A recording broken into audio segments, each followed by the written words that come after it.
जरूरी नहीं है कि ब्राह्मण को ही भगवान मिलेंगे, ऐसा कोई लिखा हुआ नहीं है। अगर ऐसा होता तो सबरी को कैसे मिलते। और एक बात बताएं, ब्राह्मण का झूठा तो फिर भी भगवान विचार करें, लेकिन शबरी का झूठा भगवान ने पाया। क्यों? जाति का विचार किया क्या? अगर जाति का ही विचार भगवान करते तो निषाद को कैसे प्राप्त करते, उस केवट को कैसे प्राप्त करते? वो केवट कोई कॉलेज में पढ़ने गया था क्या? कोई बड़े वैदिक विद्यालय में पढ़ने गया था केवट? नहीं। लेकिन उसकी रघुनाथ जी की प्रति निष्ठा। मानस में तो ऐसा आता है कि केवट जब चरण धो रहा था राम जी के, तो राम जी, सीता जी और लक्ष्मण जी की तरफ देख करके हंसे। तो किसी ने कहा कि लक्ष्मण जी और सीता जी की तरफ देख के राम जी क्यों हंसे? राम जी इसलिए हंसे, बहुत दुबले पतले हो गए। राम जी ने पूछा, लखन इतने दुबले पतले क्यों हो रहे हो, क्या बात है? बोले छोड़ो भैया, बात मत करो। नहीं बताओ तो सही, तुम इतने दुबले पतले हुए जा रहे हो, बात क्या है? तब लक्ष्मण जी ने कहा कि देखो भैया, हम तो तुम्हारे चरणों की सेवा चाहते हैं, और चरणों की सेवा तो भाभी माँ ने ले ली, अब हमारा क्या होगा?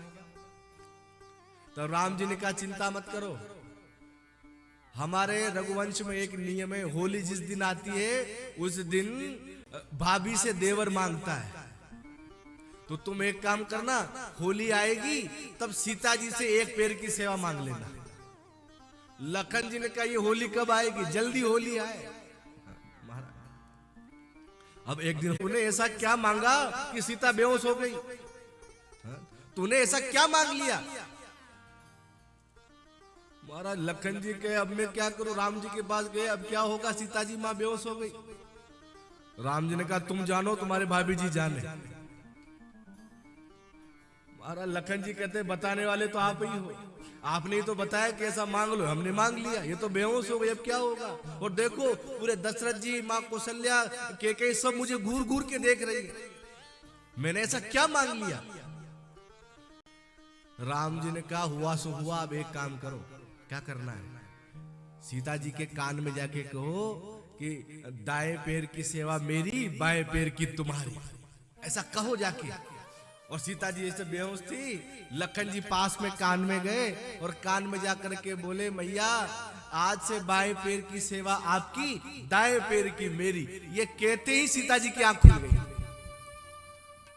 सीता जी ने मन ही मन सोचा कि बेहोश होने का नाटक किया, अभिनय किया, कम से कम एक चरण की सेवा तो हाथ लगी, नहीं तो दोनों चरण जाते। लेकिन मैं बेहोश हो गई, कम से कम एक चरण तो हाथ लग गया। तो राम जी लखन की तरफ देख के हंस रहे थे कि तुम मेरे एक चरण के लिए दोनों लड़ते थे, दोनों कितना उपाय करते थे, और ये केवट ये करेगा कुछ नहीं, और मेरे दोनों चरण कहने